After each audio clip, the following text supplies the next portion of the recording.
Essa entrevista especial de sexta-feira, ela é diferente, ela está fora do estúdio, como você pode ver. Inclusive, eu admito que eu aproveitei o estúdio e a organização luminosa aqui do pessoal da SIC para trazer um tchan a mais para a entrevista de hoje.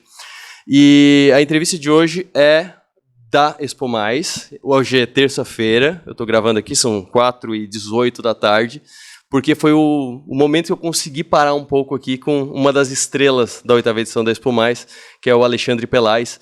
E ele que traz o principal tema da Expo Mais, o tema central da Expo Mais desse ano, que é o futuro do trabalho. Então, primeiramente, Alexandre, muito obrigado por esse tempo dispensado com a gente. Imagina, Arthur, obrigado você pelo convite, obrigado a todo mundo que está assistindo aqui, um prazer estar com vocês.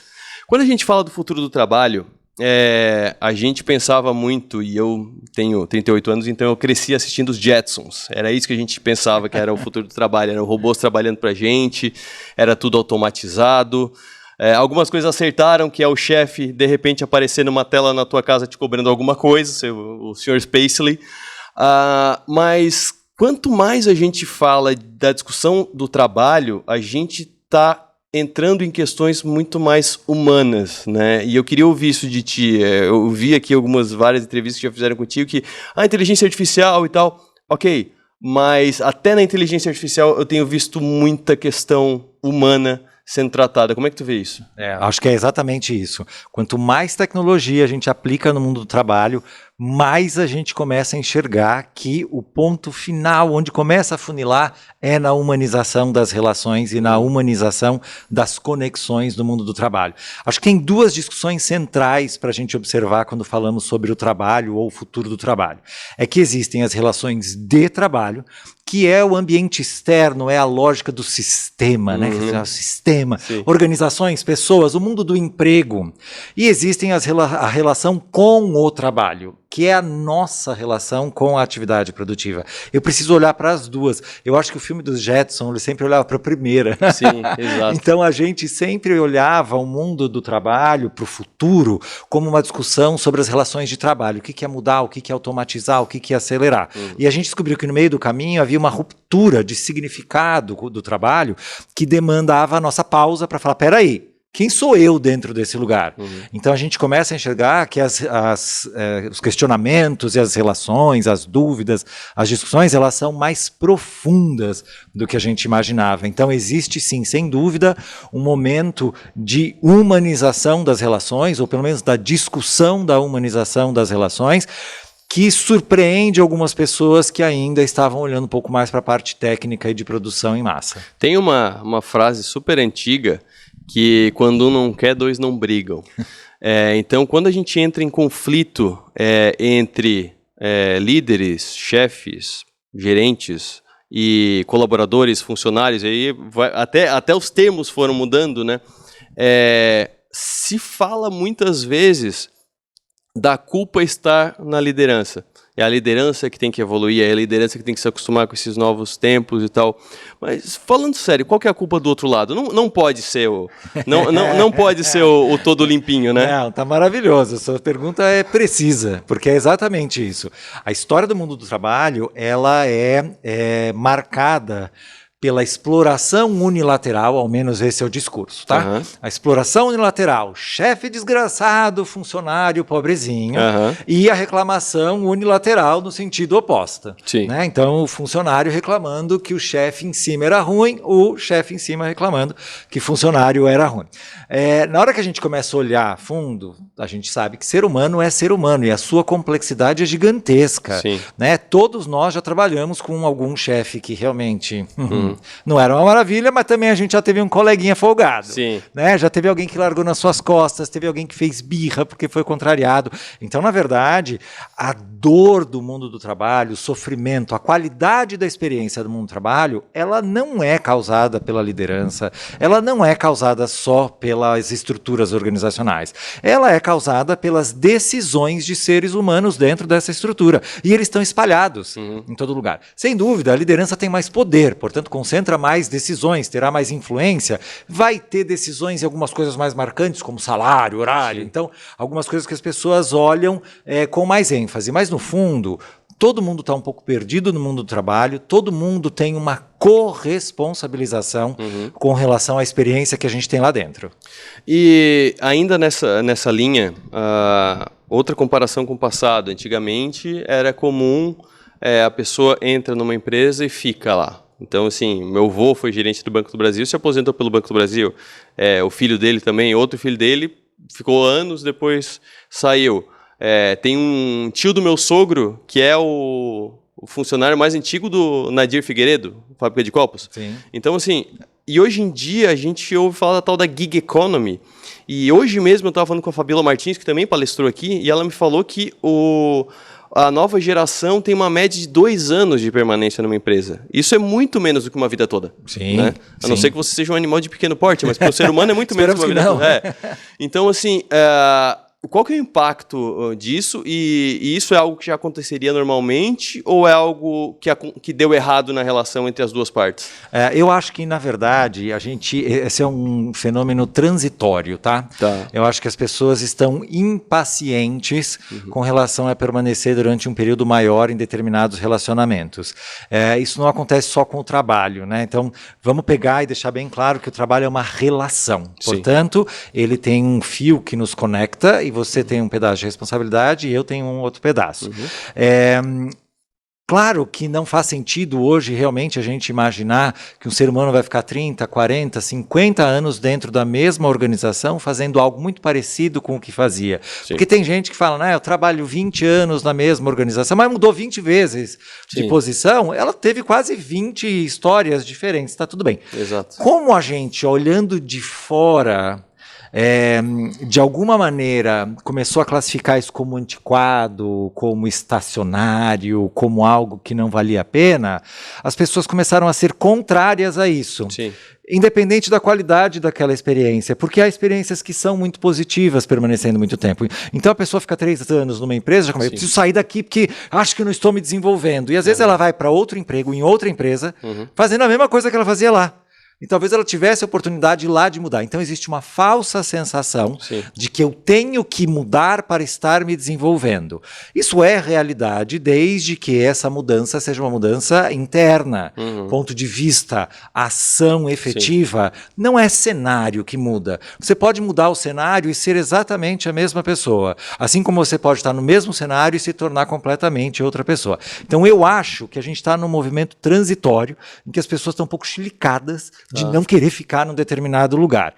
Isso causa mais ansiedade, que é uma das características que a gente tem hoje dentro da sociedade, e causa o desengajamento. Eu não quero me doar inteiro nessa relação, porque eu já sei que ela é transitória, que eu já vou sair. Então isso, obviamente, compromete a qualidade. Não aconteceria o que aconteceu na fusão da Perdigão com a Sadia na BR Foods, que eles eram inimigos mortais, e isso pegava quase um Grenal, né? Então, foi a maior dificuldade deles foi isso, porque defendia a empresa. Hoje em dia, a pessoa diz, daqui a pouco eu posso, estou na Perdigão, daqui a pouco eu posso ir para a Sadia, então eu vou ficar mais na minha, né? E outra questão que aconteceu, que também mudou muito a vida das pessoas, foi o isolamento físico. O pessoal fala isolamento social, mas nunca se foi tão social por causa das redes sociais, mas o isolamento físico. E o trabalho home office e agora o trabalho híbrido, e tem grandes empresas como a Amazon que tinha tudo para adotar o trabalho home office, o trabalho híbrido, mas quer as pessoas de volta. Como é que tu vê essa questão? Eu acho que a pandemia, ela acelerou a tentativa, o teste de muitas práticas de trabalho que já eram discutidas e elas foram adotadas durante a pandemia como contingência. E as pessoas acabaram usando a experiência da pandemia como se ela não fosse contingência, como se ela fosse a aplicação real daquela prática. O novo normal. Então é assim, olha, a gente já testou o home office na pandemia e deu super certo. Você testou home office na pandemia mesmo? Ou as pessoas estavam trancadas em casa sem poder fazer absolutamente nada, tentando lidar com uma situação de crise, com medo absoluto, onde a única coisa que ela podia fazer como válvula de escape do mundo que ela conhecia antes era trabalhar? É óbvio que a produtividade não vai cair. As pessoas estão lá socadas, só vão fazer isso. Ah, mas aí quando acabou a pandemia começou a cair a produtividade. Claro, agora a pessoa pode fazer outras coisas da vida dela. Então aquilo não era exatamente home office, aquilo era uma experiência do se vira nos 30 na sua casa. Sim. Agora, como a gente pulou essa etapa de experimentar e ajustar... É quase um teste em laboratório, né? Que deixa tudo hermético. Eu preciso ir ajustando depois disso, né? Na hora que eu tirei do laboratório e coloquei no mundo real, eu começo a enxergar variáveis que eu não via. Sim. Então, a gente pulou essa etapa. E aí, a partir de 2022, a gente fez de conta que já sabia. Gente, então é isso, tá? Home office é isso e híbrido é isso. Replica aí. Não. A discussão sobre home office não é sobre localidade. Híbrido, né? Eu brinco, digo assim, trabalho híbrido não é uma pizza meia home, meia office. Tem muito mais fatias. A gente está discutindo os níveis de autonomia, os níveis de negociação, o tipo de contrato e vínculo. Claro, falamos de local também, mas falamos de tempo, falamos de reporte, de ferramentas, de como mensura a produtividade. Nada disso foi discutido. A gente ficou preso olhando só a localidade. Então, por isso que a gente vê as empresas agora começando a retornar ao modelo antigo pela dificuldade de ter referências sobre essa construção positiva. A gente pulou etapas. Mas tu acha que esse retorno é um retorno para ajustar e talvez ir para um outro modelo, ou tu acha que vai ficar mesmo presencial? Não acho. Com relação a isso, eu sou... Como um todo, eu sou muito otimista com relação ao futuro do trabalho. Com relação às decisões de volta, eu sou pessimista. Porque é muito difícil você retomar esse modelo, que é um modelo que gera desconfiança para quem tem poder concentrado. Esse modelo do trabalhar de longe. Exatamente. Então, a empresa tinha desconfiança que as suas equipes iam performar bem longe. Sim. Uma vez dada essa alternativa, durante a pandemia foi bem, depois da pandemia foi mal. Gente, estou super over aqui, generalizando. Tem gente que está bem o tempo inteiro, tem gente que foi mal o tempo inteiro. Mas, né, generalizando demais, as empresas agora começam a dizer que o híbrido e o remoto não estão funcionando tão bem. Na hora que ela traz de volta, ela vai perder gente, sem dúvida, pessoas que não querem, mas as pessoas que se conformarem com essa situação, e não é se conformar porque é uma pessoa que não tem coragem, é uma pessoa que não tem brilho, é uma pessoa que ela fala, para mim, na verdade, meio que tanto faz, eu entendo um pouco daqui, um pouco de lá, elas vão voltar e vai demorar um pouco para a gente se mexer de novo. Então, digamos que perdeu-se a chance de mostrar a efetividade no híbrido. Perdeu. A gente, então, talvez puder... Por isso que eu tenho uma aflição, né? Uma dor no coração. Quando eu falo, a gente voltou 5 dias por semana no presencial e não conversa mais. Eu falo, não, deixa pelo menos aquela ponta de esperança e faz 4-1. Né? Ou negocia por área. Mas eu sei que isso também é difícil, porque mesmo dentro das organizações, às vezes existem áreas que estão performando bem num modelo híbrido e outras não. Mas a gente tem essa mania da comparação. Claro. Existe uma infantilização do mundo do trabalho que eu estou bem no meu trabalho presencial até que eu descubro que o Arthur faz 1 dia ou 2 dias de home office. É um completo absurdo e agora eu começo a performar mal em boicote a você. E aí a organização daqui a pouco começa a entender que essa ruptura de modelos faz com que o resultado total não seja positivo. E aí, ao invés de eu levar bronca, é você que vai voltar. E mudando um pouco o foco, eu falei que a pessoa fala muito de inteligência artificial e que a gente vê muita questão humana, mas vamos falar um pouco de inteligência artificial. Sim. E eu queria usar como gancho para essa análise uma frase que eu ouvi do Ricardo Amorim, um baita economista, que o medo que ele tem é de que o Brasil, pelos problemas educacionais, ele gere pessoas que sejam incontratáveis. E porque a gente vê, por exemplo, o ChatGPT, que é a inteligência artificial mais democrática hoje em dia, é basicamente interpretação de texto e uma boa escrita. Então, não é uma pessoa que sabe códigos, é uma pessoa que leu bastante, é uma pessoa que lê livros, que sabe usar as palavras. Enquanto a nossa geração escreve você com VC, escreve, manda joinha, manda sorrisinho. Como é que tu vê essa questão do futuro do trabalho sendo tão literal, tão vocal, tão necessário a habilidade com palavras e não tanto com números? Eu acho que eu compartilho com o Ricardo e acho que talvez ele tenha trazido esse conceito até um pouco do Harari, quando a gente, né, quando ele também fala sobre os incontratáveis, porque é isso, as pessoas, elas... Na verdade, é uma característica do ser humano, tá? A gente sempre tenta facilitar a nossa vida, absolutamente natural. Né? A gente quer ter o menor esforço para manter o mesmo nível de benefício de retorno. E está tudo bem com relação a isso. Especificamente com relação ao mundo do trabalho, eu chego num limite que, se eu projetar muito longe, eu consigo imaginar que vamos chegar numa época em que máquinas e robôs fazem toda a produção de alimento humano e que a inteligência artificial faz toda a produção criativa, escrita, comunicacional. A gente faz o quê, então? O resto da humanidade. Porque o nosso tempo livre hoje ele é gasto pessimamente. É rede social, ele é o adormecimento da nossa capacidade criativa. Vamos maratonar 500 séries. Escreve uma série, velho. Vai lá, faz alguma coisa. Não, é sempre algo em que eu recebo. E aí eu me torno incontratável. Porque eu não tenho iniciativa, eu não tenho criatividade, eu não tenho capacidade de expor as minhas ideias. Eu tenho muito material para ter ideia aqui. Porque eu absorvo muito, mas eu não fui treinado como fazer download. Quem está sendo treinado para fazer download é o ChatGPT. Então existe de fato esse risco. Não sei como isso se ajusta nos próximos anos, porque hoje quem faz melhor uso das ferramentas de inteligência artificial são as pessoas que sabem se comunicar, porque elas sabem perguntar com qualidade para a inteligência artificial, sabem interpretar a resposta e fazer ajustes necessários para que o resultado final seja realmente muito bom. Uma pessoa que não consegue fazer esse processo vai pegar um resultado porco. Então, de fato, essa pessoa acha que está dando um olé no sistema, mas ela pode ficar realmente para trás. Que aí aparece aquela questão de textos muito repetitivos, porque se eu fizer a mesma pergunta que tu para o ChatGPT, a resposta vai ser a mesma. E coisas cruas. Não, já ouvi pessoas me dizendo, não, mas o ChatGPT, os textos saem muito robóticos, né? Não dá para usar, dá para ver que é ChatGPT. Eu assim, deixa eu ver o teu proxy. Aí eram 2 linhas. Eu assim, tenta esse proxy aqui, eu fiz um proxy de 10 linhas para a pessoa. Nossa, veio uma coisa assim, uma dissertação quase. Exatamente. Então tem isso também, as pessoas não conseguem chegar no potencial da ferramenta, né? E como é que resolve isso? E eu não vou ser nem tão otimista assim de esperar que o governo consiga resolver isso. Como é que eu, por exemplo, tenho uma filha de 10 anos, o que eu posso fazer para preparar ela para o mercado de trabalho? O que quem está nos acompanhando pode fazer para preparar os seus filhos para o mercado de trabalho? Porque quem está com mais de 20 anos tem que se virar, né? Eu acho que o ponto principal é a gente continuar incentivando as pessoas, e aí no fato, né, as crianças, no caso, para exercer a sua criatividade expositiva.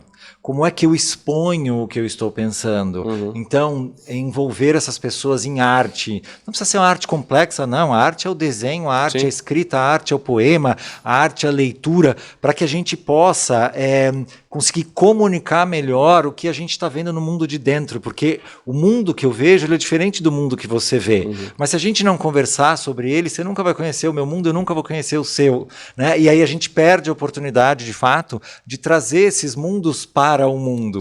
E é isso que nos dá a oportunidade de ampliar o impacto do trabalho. Se a gente enxergar o papel do trabalho na vida humana, ele tem 3 grandes impactos. Um deles é o financeiro, ok, a gente sabe bem, né? Um deles é o financeiro. A gente trabalha para pagar boleto, tá ótimo. A guerra continua aí, a gente perde, mas volta.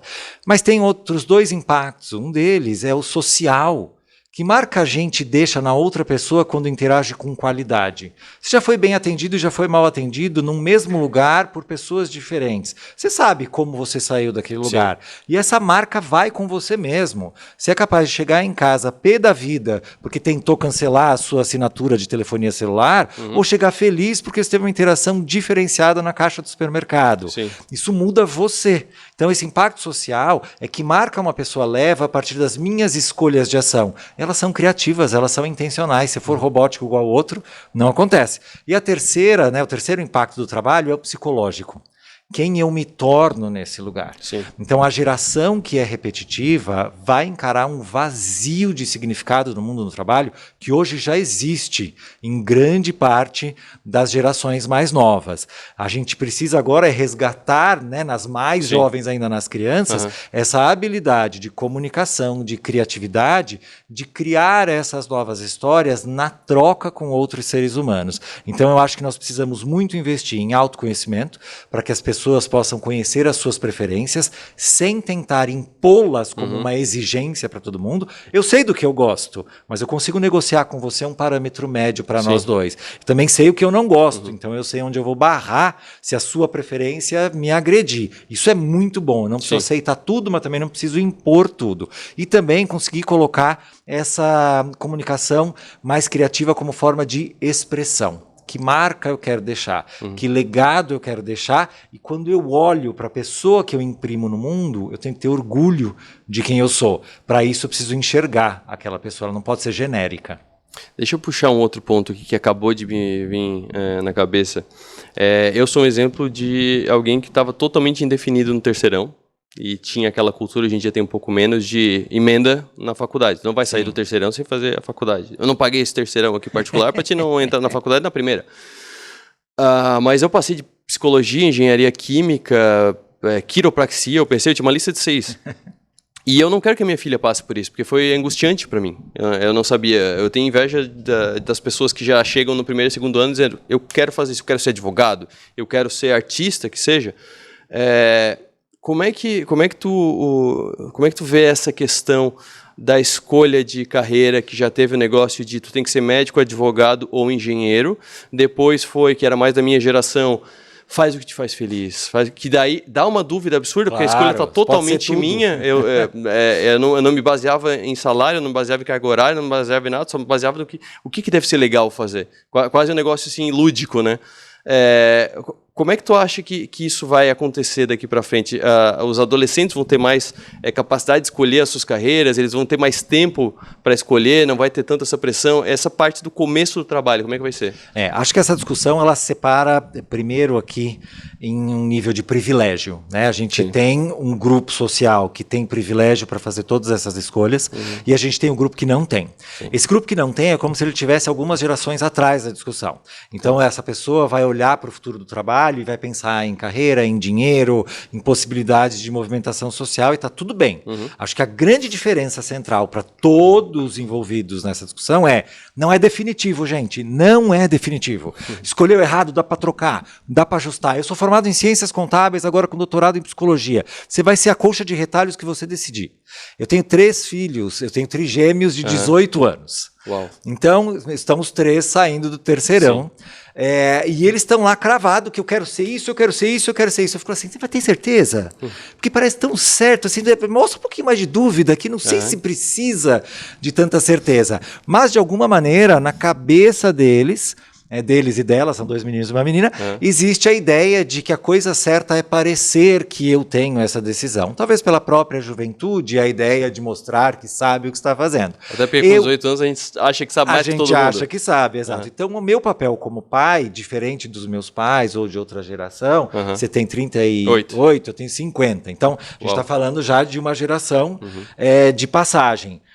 Os meus pais cala a boca e rema, entra na faculdade que vai dar carreira, porque é isso aí, você vai ter que se virar, vai ter que ser público, eu não vou pagar mais nada.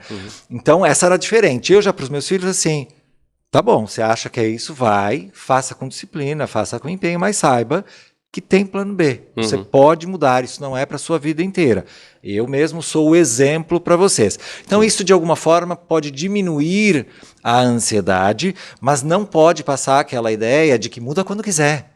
Faz 1 ano no primeiro, depois no segundo você muda a faculdade, depois faz aí você faz 5 anos de 5 cursos diferentes. Faz um inteiro, isso vai se encaixar na sua história depois. Grande parte da nossa vida só tem um significado agregado depois que ela passou. Quando você olha para trás e fala, aquilo fez sentido por causa disso, disso, disso. Porque significado é uma costura mental, ele é racional. Às vezes as pessoas discutem isso, queria ter o propósito, queria ter uma vocação. Tudo isso é agregar significado, é um trabalho da mente humana. São raríssimas as pessoas que de fato têm uma missão, têm uma vocação, enxergam o chamado. As outras vão ajustando o discurso que elas pegam na sociedade, do que está disponível, com as possibilidades que elas enxergam em si mesmas. Nosso papel é contar para os jovens que dá para fazer muitas costuras diferentes aí. Pelais, eu teria mais uns 10 assuntos para a gente conversar aqui, mas eu sei que o teu tempo é curto, daqui a pouco tu tem a palestra aqui. Muito obrigado de novo por esse tempo dispensado com a gente aqui e espero que tu curta bastante Criciúma. Valeu, obrigado você, obrigado a todo mundo que está assistindo.